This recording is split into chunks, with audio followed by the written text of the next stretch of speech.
Welcome back to the Part Filipino Podcast.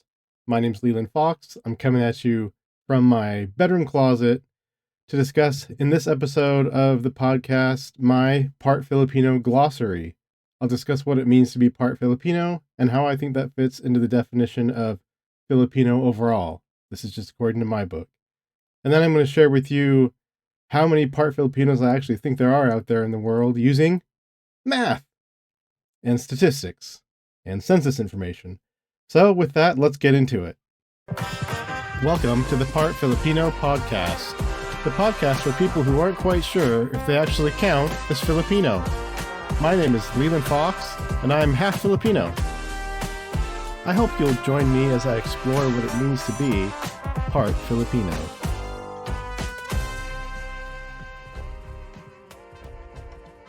Okay, here we go. It's glossary time. Very exciting to go over definitions. I'm first going to start with my definition of just what is Filipino. And there's kind of two ways you can look at it. A legalistic way is that a Filipino is a citizen of the Philippines. And another way to look at it is that a Filipino is a person of Filipino descent. And the second version is the one that I'm going to be focusing on in my project. Although you'll hear different views of that if you were to get on the internet and get different opinions, because obviously on the internet, everyone has different opinions. But for the purposes of my podcast, when I say Filipino, I mean a person of Filipino descent. There's also a definition of full Filipino. A full Filipino is a person whose parents are both Filipino, who grew up living the Filipino culture, and who speaks Filipino or Filipino language, Tagalog, Ilocano, whatever, Cebuano, whatever it might be. That's a full Filipino, person that's immersed in the culture, knows the language. Then there's good versus bad Filipinos. And for this, I've heard of bad Filipino, but I was reminded of it because when I was thinking about doing a project about the Philippines, I looked to see if there was anyone else doing a podcast on just trying to learn more about the Philippines. And there is a podcast called Recovering Filipino by Jim Acabito, where he talks about being a bad Filipino. And I'm going to play that for you. His grandma called him a bad Filipino on his way to the airport. And let me just play you a clip. She actually called me a bad Filipino a while back, and that's what launched me on this mission to recover my Filipino identity. You see, I'm not fluent in Tagalog, and I'm kind of mystified by many things my Filipino family does. Here's another example. This is from a movie called Fabulous Filipino Brothers. It's by the guy that plays Rufio in Hook, Dante Bosco. And this is just an example of some of the being a bad Filipino. Pass me Ensenada. What'd you say? Pass Ensenada. What are you talking about, man? This is called Pandesal. The same thing. No, it ain't. The bread. Huh? Shut up. You shut up. Okay. I can relate to this one because out of everyone in my family, I'm probably the one that doesn't know what the food's called. The other one is regular bread, all right? You take it, you open it in half like that, you put the longaniza inside. See? Okay, that's cool, but I want the ensenada. Pass the ensenada. Ensenada is in Mexico. That's what I said. As it is, you guys don't even speak Tagalog. I know, it's partly our fault. It's not our fault. They didn't want to learn. You know, I just don't want you guys to lose touch, okay? I think that those two clips pretty much demonstrate the point, though, of what a bad Filipino might be. And this is tongue-in-cheek. I'm not actually saying you're bad Filipinos. It's like with Jim Agapito's grandmother. It's just tongue-in-cheek. But a bad Filipino is a person whose parents are both full Filipino, but who has been removed from the culture and does not speak Filipino themselves.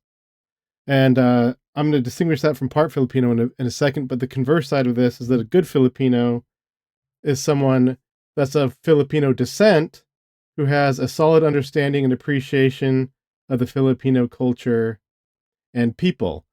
And again, I kind of borrow this from Recovering Filipino, the grandma, because at the end, I guess, spoiler alert, Jim Agapito asks his grandmother if she thinks he's a good Filipino now, and I'm just going to play that for you too. What do you think of this project I'm doing, Lola? Of me trying to recover my Filipino identity? Yeah, it's good. Before you left, we had an interesting conversation. You called me a bad Filipino. You should learn the culture of the Filipino people so that you will become a good Filipino. Learn the customs and traditions of the people. So there you have it. I think she did say it best. A good Filipino is someone that knows the customs and traditions of the people. So if you want to go from a bad Filipino to a good Filipino, you learn about them. A part Filipino is a person with at least one parent who is not Filipino. And I want to distinguish this again from being a bad Filipino, because the position I'm taking as a part Filipino and as the person who hosts this show is that a part Filipino actually can't be a bad Filipino, because again, a bad Filipino is a person whose parents are both full Filipino, but who has been removed from the culture and does not speak Filipino. So I'm taking the position that by definition, a part Filipino isn't a bad Filipino. We're just part.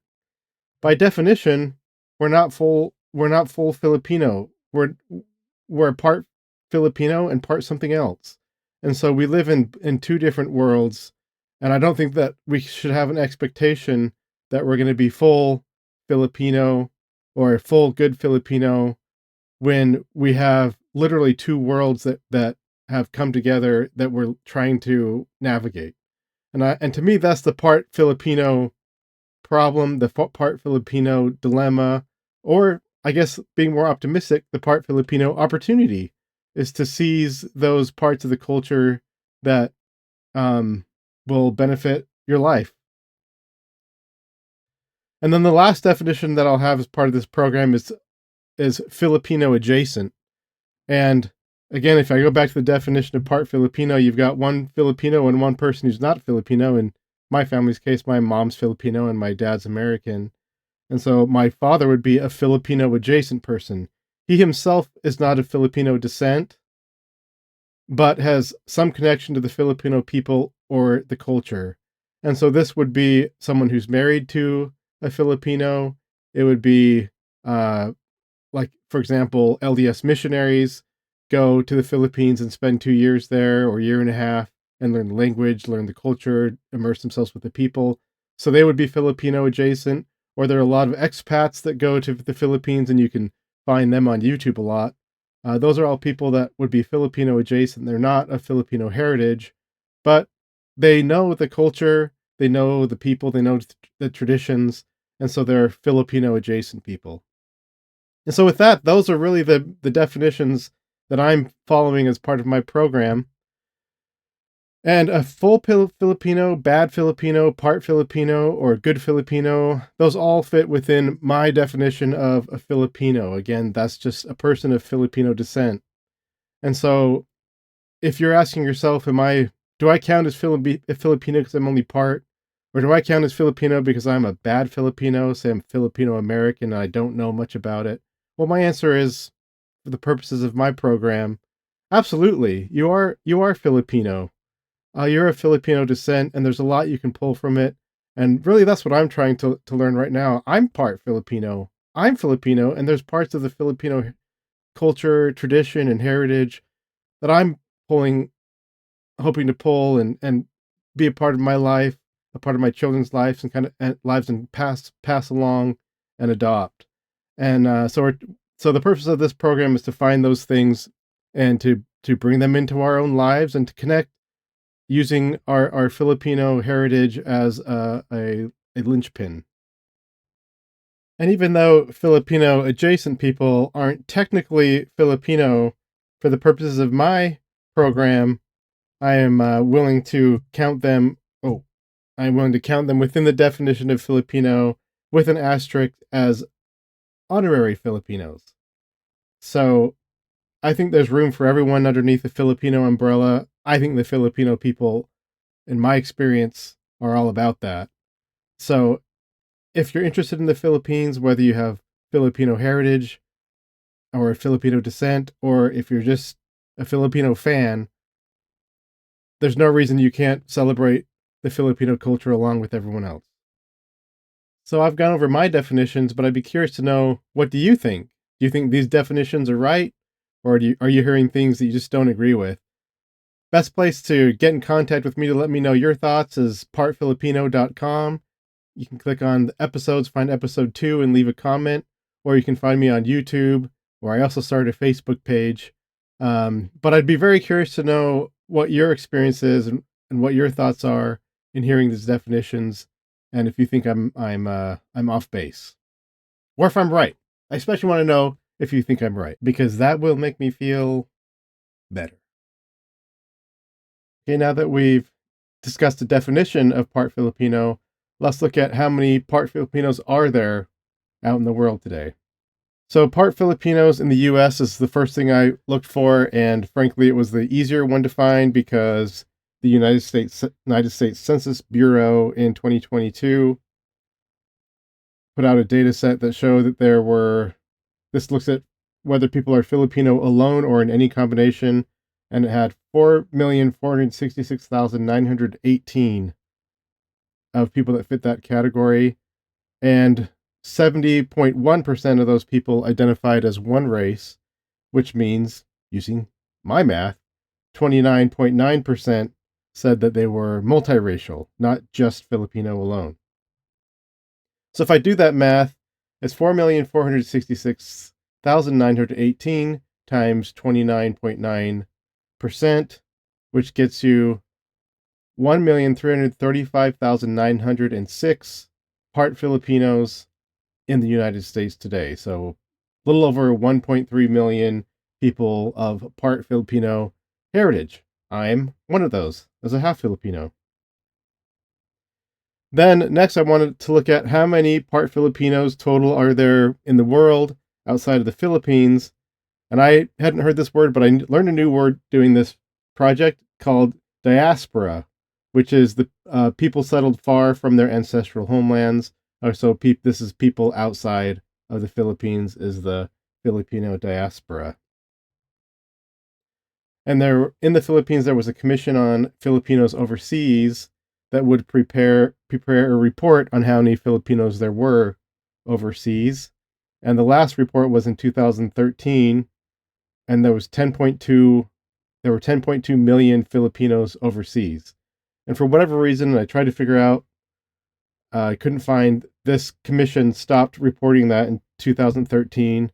Their website says, "We have discontinued the stock estimate of Filipinos overseas. The 2013 release is the last one that we produced." And so they're not doing it anymore.